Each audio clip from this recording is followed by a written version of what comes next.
molweni mawethu. Ebuhlanti simane sisithi gqolo ukumema abantu ngabantu abamane ke bezoncokola nathi.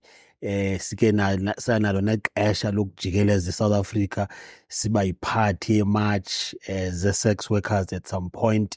Sijikeleza nje sicholachola nakuma-men's forums nakwi-men's sector, siya nasemapalamente sifuna nje ulwazi esinoluthi siluthi thaca phambi kwenu, silishukuxeke siluxoxe. Namhlanje ndize nosisi esimazi kakhulu ke olitshantliziyo, i-background yakhe ke yi-journalism. Sihleli nentatheli namhlanje, ube very careful. Sihleli nentatheli ekwazi ukuziphicotha ezi zinto. Usisi Yonela uzozichaza ke igama but ndiyamazi mna apho aphuma khona. Ngicela ubulise phaya emakhaya uzichaze uba ungubani. Le journalism sendiyithethile. Mandizibulisele emakhaya bethunana, ndinguYonela Singu. Ndandiyintatheli, also ndiyintatheli ke ngokufunda, kodwa ngoku ndilitshantliziyo Yeah. for i-rights ne-recognition of i-rights of sex workers. Yeah. Abantu ke bazela gama libi, kodwa ke asisalisebenzisi. Yeah. Ndilapha ke ngoku kulo mkhankaso iSisonke National Movement. Yeah. Sisi Yonela, sigqibelene kwi-march ubuhlanti babupha. I-march yayikhona phaya ePretoria. Siye kwi-offices zika-minister welaa xesha uLamula. Sisithi sicela i-decree now. Yes. And then since elaa xesha ungasikwazi nje uku-update ababukeli lapha emakhaya ukuthi kwenzeka ntoni ngapha komdiyadiya? Kuninzi. Siqale phaa kulaa march. Laa march leyana yayikukushukumisa izazela. Yeah. Ngoba laa march leyana sasibakhumbuza that the sixth administration into yokubana nanithe sizawudecriminalize sex work by 2024. Yes. And i-ANC yayiphumezile kwi-conference. Exactly. Yeah. Babeyisebenzise kakhulu i-decrim nakwi-campaigns zabo. Yeah. Leading to the elections. Yeah. So ngoku jiki phaa ngoJune kulo nyaka kuphelileyo siyava sekusithiwa hayi siyibeke ecaleni, asizokwazi uqhubekeka nale nto. Andazi ke babekrokriswa ngobani ke phini xa bekutheni, but kwavele kwathuleka kwathiwa hayi asisazukwazi udecriminalizwa. Saphakama ke thina ke ngoba siyawazi amalungelo wethu. Sathi anisoze nisenze njalo. Nisithembise ngo-2016 president, wayi-deputy president ngoko, wade wanika uKholi, the founder of Sisonke, ibana nali Blom siyakubulela ngobutshantliziyo bakho nokufuna ukutshintsha izinto nojika imithetho yonke laa nto. So sizayidecriminalize sex work. Then jiki xa kufika u-2024 ngoku necula elinye iculo. Sathi kubo asoze nisenze njalo. Hayi ke shame ke zashukumiseka ke zazela zakho. Siyabulela nakuni ngoba khona phaa neekhola zenu nibe ngabafundisi abaphaa nithi hayi mayilunge le nto. Kuthe kusenjalo ke bathi hayi funeke iregulethwe. So sabuza ke thina ke into yobana uyiregulata njani into that is criminalized. Siqala apha khanye siphendule because ayikho semthethweni. Ayikho semthethweni kaloku sex work ise-criminalized. Both the seller and the buyer are criminalized. So ubana ngaba uthi ndiyi-sex worker mna, your acts are criminalized. So sithi ke ngoku, how do you regulate when it is criminalized? But hayi ke sizawuhamba siyise kwi-state law advisor kwenzela into yokokubana basicebise ba izawuregulathwa njani kuze ibe semthethweni kuze sikwazi udecriminalize. Hayi ke sahlala ke kanjalo ke sakhe saphumla kancinci, kodwa singaphumlanga. Saqhubekeka nokuthetha nabantu into yobana unobangela wobana sifune i-sex work edecriminalizwe nazi izizathu. Isizathu sokuqala, i-sex workers ziyabulawa. Secondly, i-sex workers amalungelo wabo ayanyashwa. Ukodlula nabani na. Uyayiqonda mos umntana ongenanina akanamthetheleli. I-sex workers zinjalo. Kaloku into even if i-criminaliziwe, decriminaliziwe, amalungelo abantu funeka ehlonitshiwe. Injalo. Ayanyashwa ke amalungelo we-sex workers. Even umntu seyovula ikheyisi emapoliseni uba intlekisa. Ngoba kaloku uyayazi elipolisi into yobana lo mntu akho ndawo azawubhenela kuyo. Ngoba le nto ayenzayo yona kuqala ayikho semthethweni. So kuzawusetyenziswa loo nto ke kubanjelelwe kuyo ibe yiloo nto. So Sisiyonela kune-workshop ke sayenza apha kwezi studio. Ndiyakhumbula. Apho i-sex workers zazichaza ibhlungu into yabo into kokuba bayakwazi ubanjwa ngamapolisa bafakwe evenini bajikeleziswe iJohannesburg yonke akuyosa kude kube ngomso befakwe i-handcuffs and so on. Abanye babethwa ngamaphoyisa, abanye bashaywa nasemarenkeni. I-owners zamateksi zi-accuse bona ukuthi ngabo ababangela uba onoteksi bangasebenzi and all that, banamanxeba abanye. Into ebuhlungu ngabantwana babantu aba. Iicase ezinjena zithwani kwimeko apho lo msebenzi ungekabi semthethweni. Yile nto kukhona uSisonke namhlanje. uSisonke wazalwa kanye zezo zikhalo zinjengezi zabasisi batshoyo bana nandabethwa mna ndathwanthwane namapolisa ayazenzela nje unothanda ngam. Shukuma ke singabantu abangoomama. Ndandingekabikho ke mna ke ndizofika apha eminyakeni kuba ndandisengumntana esikolo ngelaa xesha kwakusekho iSisonke. Kwaba nje khona ke iSisonke eyathi enough is enough. Amalungelo abantu awazukunyashwa ngolu hlobo. Isaqhubeka ke loo nto ngoba kaloku abantu basabambelele kulaa nto into yobana le nto uyenzayo ayikho semthethweni. Nathi ke sithi kodwa nawe le uyenzayo ayikho semthethweni ngoba kaloku awunalo ilungelo noba une-uniform enjani na yokunyasha ilungelo lomntu. Usowugqiba usebenzise state resources ezi bekusuppose uba uprotektha ngazo lo mntu, uzisebenzise wena ukunyasha lo mntu umnye. So izi cases ezinjalo siye sizithathe siyisisonke, sizirefere emagqwetheni, sizirefere siziripote izinto ezinjalo. Siyathetha kakhulu ngezinto, sizivuselele izazela. Sisinalo xa sibuya ndiyafuna sincokole ngendima edlalwa ngabafazi apha kulo mkhakha we-sex work. Mna ke andisayibizi uba ngumkhakha we-prostitute because lelinye igama nelo elinyelisa abantu. Siyayazi ke iBhayibhile asinakwazi uyi-editha, selibhaliwe, but abantu maba-understand uba izinto ziyatshintsha here and there. And apha sithetha ngabantwana bethu, sithetha ngoosisi bethu, sithetha nangoomama bethu. Gama lam ke ndinguMbulo Lotyasi. Stay tuned. Hayi ke sibuyile evenkileni. Sisahleli apha ke noSisi Yonela from i-sex work. Ukwalilungu ke le-South African National AIDS Council. Ndike ndamthi chair kwenye yeza meetings phaya ePretoria. Sisi Yonela, ngoku make sincokole ngale nto ba ngoku abafazi bazama ukuyitshintsha le nkqubo. Kuthi nje andikwazi uyibiza ngesingesi, isingesi apha kusasa sivuki kum. Siyangapha. Nalapha afternoon siyanqaba isingesi. Khawusichazele nje kabanzi ngayo. Sine-campaign esinayo ethi Women Changing the Face of Sex Work. Ngoba sithi izinto ngathi ziyalunga. Kodwa amadoda azi-sex workers. Akhona amadoda azi-sex workers, kodwa azimele. Ayazifihla kakhulu. Ngenxa yestigma, ngenxa andizuyazi ubana ndizawuthini nangantoni na, but ke thina singabafazi ke asoyiki nto. Uyabakhumbula mos nabafazi banka-1956. Bathi enough is enough, bahamba bayotshisa zodompasi phaa, bamxelela uFervoet uba naseBhayibhileni ukhona wayekhuselwe nguYesu. Phaa eBhayibhileni amadoda ezama ngathi ayafuna ukumlaqaza. Wathi uYesu lo bazama ukolotya. In fact uYesu wayezama ukuthi ebengalalanga yedwa. Ewe masize nalo makaze naye azokolotywa. Ke so ke abafazi ke oko ke bayimela into yabo. Abafazi ke bedecide bana sizawubambana sibe yimbumba. Sawubiza nabani na. Hayi ke amadoda ke awusilandela ke bethu nanokuohlo, but ke abafazi bayakwazi uba zintloko. Bayimele into yabo njengangokubana iSisonke imele into yabo. And nangoku siyakwazi uhlala openly kanje sithethe nge-sex work, sithethe nge-sex workers. Izinto kudala bezizinto sesizisebeza ngosezantsi bana. Abasisi benza laa nto. Wenza laa nto. Uyayibona? Sayibiza ke thina ke ngegama sathi hayi yi-sex work. Kunjalo ke sisithi the Women Changing the Face of Sex Work. Sine-provincial coordinators esiye sidlale nazo phaa kuTwitter ke. Ngu-X ke ngoku. Isawuba nguTwitter. So siba ne-X spaces qho ngoLwesihlanu.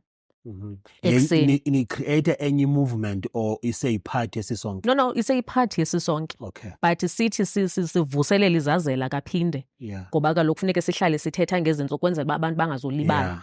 So pha ke ngoqho ngolwesihlanu phaa ku-X ekuseni siye sibe nengxoxonyana nje sinayo netshantliziyo esithi siye siyityumbe. Kule veki pheleyo besithetha noSisikholi. Kule veki sizawuthetha noNokwanda Gambushe ose-KZN. Okay.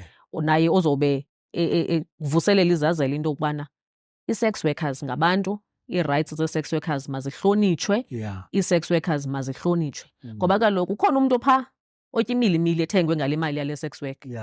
Ngomso ozovuka athi, suka noqosho lomorhosha mna, hoyi. Hayi bo, ntongutata, le milimili uyityayo ithengwe ngale mali. And yayiqonda. So it's to come and show into yobana ii-sex workers ngabantu abenza imali eye ithathwe isiwe ekhayeni iyoquma isidima sekhaya. Ngoba kaloku kuthiwa xa ungenamali. Kodwa kuyo yonke le nto ningabe mhlawumbi niyakugcizelela, uyangixolela ke kule nkqubo yethu kuba nesizulu kube nesiXhosa ibe yimix nje. Nam sometimes be-confuse andizazi noba ndithetha isiXhosa ngoku okanye ndithetha isiZulu, but niyakwazi ukuyi-explaina into okokuba abantwana are not part of this campaign. Exactly. Abantwana are not part of this campaign. Ngoba umntana ayiloo ndawo yakhe ukwenza imali for umzali. Thina sikwi-sex work because singabazali. Siyaphangela. Ngokuphandle. Umntana simfuna esikolweni. So umzali uyahamba ayokwenza i-sex work for into yokubana umntana alale etyile. Umntana afane nabanye abantwana esikolweni. Umntana asimfuni kwi-sex work. Ngoba i-sex work yinto yabantu abadala. Yayiqonda uba xa sithetha nge-sex sithetha ngento yasekamereni. Inkonzo yasekamereni yabantu abadala, not abantwana abaselungelweni lokwenza. So awukho selungelweni xa una-14. Awukho selungelweni nokuqashwa phi. Uqashwa ngubani una-14? Masithi kwenzeke ngoku mhlawumbi nifumane icase into yoba eCape Town okanye eSoweto kukho abantwana abenza i-sex work. Nina njenge-organization niye nithini kwiikheyisi ezinjalo? Kwiikheyisi ezinjalo siye sizifumane zinintsi futhi. Siye sicontacte uDepartment of Social Development. Into yobana naba bantwana bakho social development besenza into engekho suppose into yoba bayayenza. Siye siyiripote nasemapoliseni ngoba ngelinye ixesha siye sifumanise into yobana kukhona abazali abathatha abantwana babo, umntu amqonda uba mhlesana usiphokazi wam une-shape ezithile kodwa usiphokazi usakhula. Ngabazali. Umntu athatha umntana lo wakhe athi nanku usiphokazi saphuma lapha kum. Yayiqonda. Siye siziripote ke into ezinjalo nasemapoliseni into yobana nanku umzali esenza into engafanekanga uba iyenzeka. Kodwa ke loo nto ibe nomphumela omubi nalapha kuthi ngoba ii-sex workers ziyababona abantwana phaa esitratweni xa kuphangela uba kodwa wena uyintanga yam mntanam ndimshiye phaa endlini. Xa beyiripota emapoliseni, but the very same police abambe wena lo into okokubana bufuna ntoni wena phaa nawe ingathathelwa ngqalelo le into ozoyiripota. So ibe nzima. Akho mthetho mhlawumbi otshoyo uba nethi kubhaqo umntwana esenza i-sex work kophula umthetho othile? Loo nto leyo iphaa ku-child neglect, child abuse. Zezinto siye siziripote kwi-social development bana naba bantwana besenza into ebengafanekanga into yoba bayayenza. Baphi abazali babantwana? Because kaloku xa umntana akho engekho sendlini ngurhatya, wena mzali uthini ngalaa mntana? Ngoba laa mntana uphantsi kwekhe yakho. Don't you think iSouth Africa mhlawumbi ayikayi-understand le nto ye-statutory rape? I-understanda kakhulu, qha ingxaki thina siyakuthanda ufaka izinto phantsi kwemethi. Singafuni uthetha ngazo lubala. Uthi nangoku xa usezikolweni uyokwenza i-awareness raising kuthiwa uzofundisa abantwana bethu ba ufuna abantwana bethu. Uyayiqonda? So funeke sithethe simamelaneni. I-key kule nto yonke kumamela. Ingxaki yethu asifuni mamela. Sifuna mamela for uphendula. Sibe neengxaki ke ngokwezinje. Sifuna abantwana bekwi-sex work. Sithi xa siziripota into ezinjalo kuthiwa hayi kaloku nani benifuna ntoni apha. But awuyimameli ingxaki le ngoba awufuni usolva iproblem. And I'm sure iba very difficult xa ingumzali ozawukuthi ibe nguye othumela umntanakhe ayokwenza i-sex work phambi kwexesha I mean underage. Kodwa ke masiphinde sibuye sincokole ngalo mcimbi. Ndiyafuna noyazi uba zintoni ezinye nizoba nazo njengesisonke. Igama lam ndinguMlolo Tyasi, make sihambe nje siyophunga noba yiti.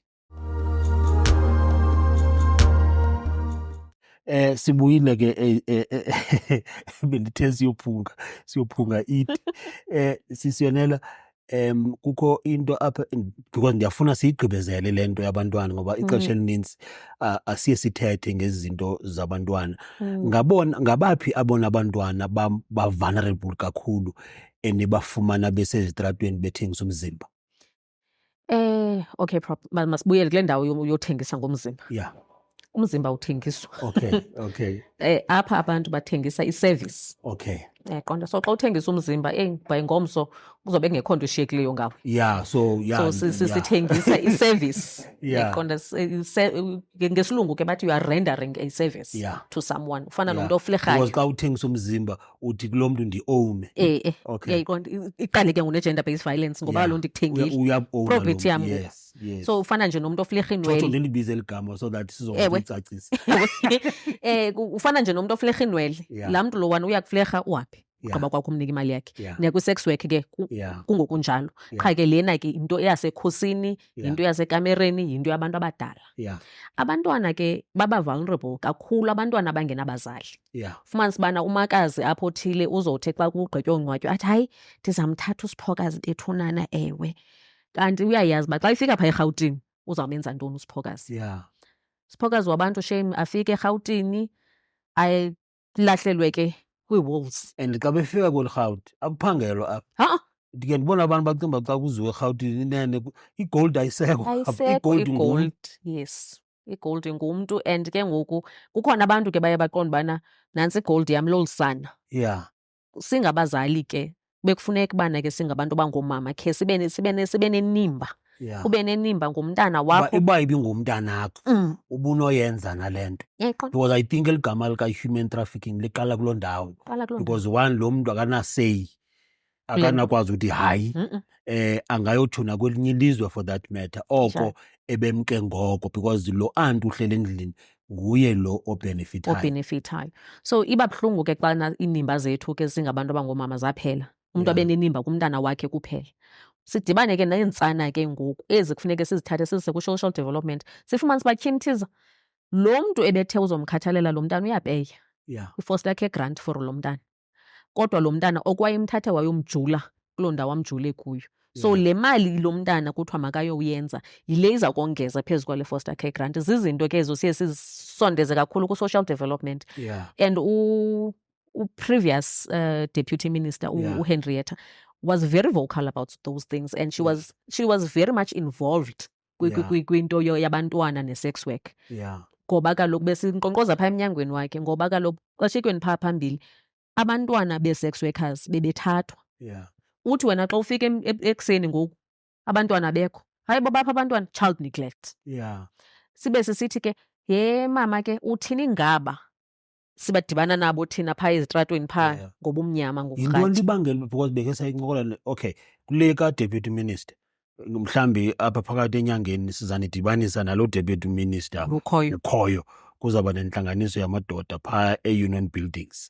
Sizonemema phaa ke nizothetha nabaminister namadoda into yokuba nazi izinto enidilishana nazo. But ndifuna ukutshekha into yoba yintoni le bangavumi baneqhayi xa nisiya ezikoleni nolumkisa abantwana. Uyayazi u-fear of the unknown ndingatsho. Xa into ungayazi uyoqomba awufuni noyazi mayisole ihlale phaa kulaa ndawo ikuyo. So xa sireyisa ii-awarenesses abantu bacinga ubana si-encourage. I remember nam ndike ndabizwa wanthiwa ndingumfundisi we-sex workers. Uyayibona? So siyakuthanda uthatha the easy route. Asifuni upreventa izinto thina sifuna uba responsive. Siyilinde ingxaki ibe khona ikhule kanti singabantu abangoomama ke thina ke siyayibona ingxaki iseza phaa uyabona uba yingxaki ke leya iza phaa. So masiyikhawulele ingabi senzeka.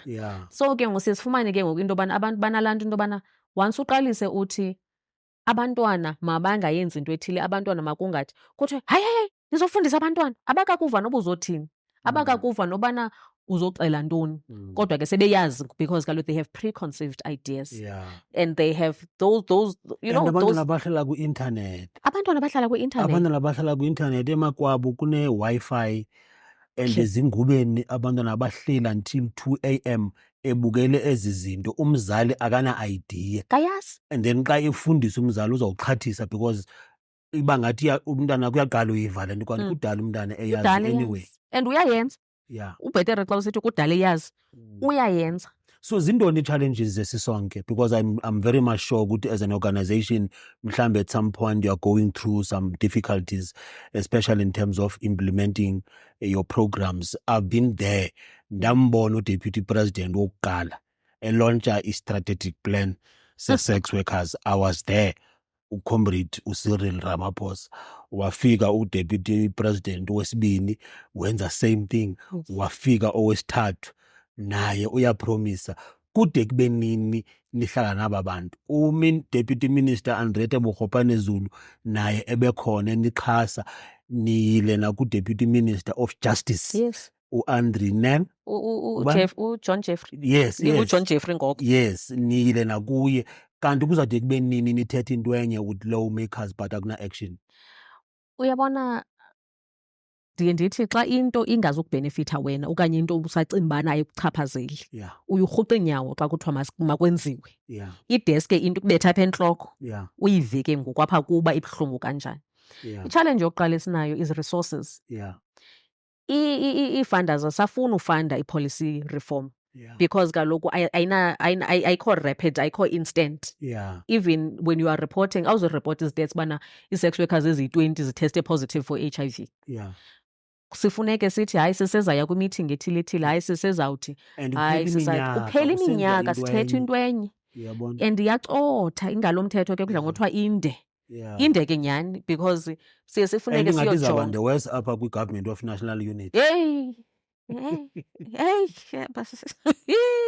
Siyayoyika nathi because kwanozithembiso apha eSouth Africa. Yeah. Until into ide beyibhenefitha umntu okanye Yes. mhlawumbi Okanye kunquka ichaphazele. ichaphazele umntu directly. Andazi uba kufuneke kufe ii-sex workers ezingaphi Yeah. kuze iviwe into yethu into yobana ii-sex workers ziyabulawa, ii-sex workers are prone to gender-based violence and everything else. Yeah. Hayi ke isiXhosa nesiZulu zombini kuthiwa azitoliko. Nemvile ke usisi Yonela ubeka umcimbi wakhe sawuphinde ke sibavisit phaa kwi-office zabo si-attende nee-events zabo so that simane ke siniphathela ezindaba zimnandi kangaka zokwenza sure uba kukhuselwa amalungelo abantwana namalungelo abo ke bathi bona badicide uba bazongena kulo mkhakha we-sex work. Igama lam ke ndinguMbulelo Dyasi.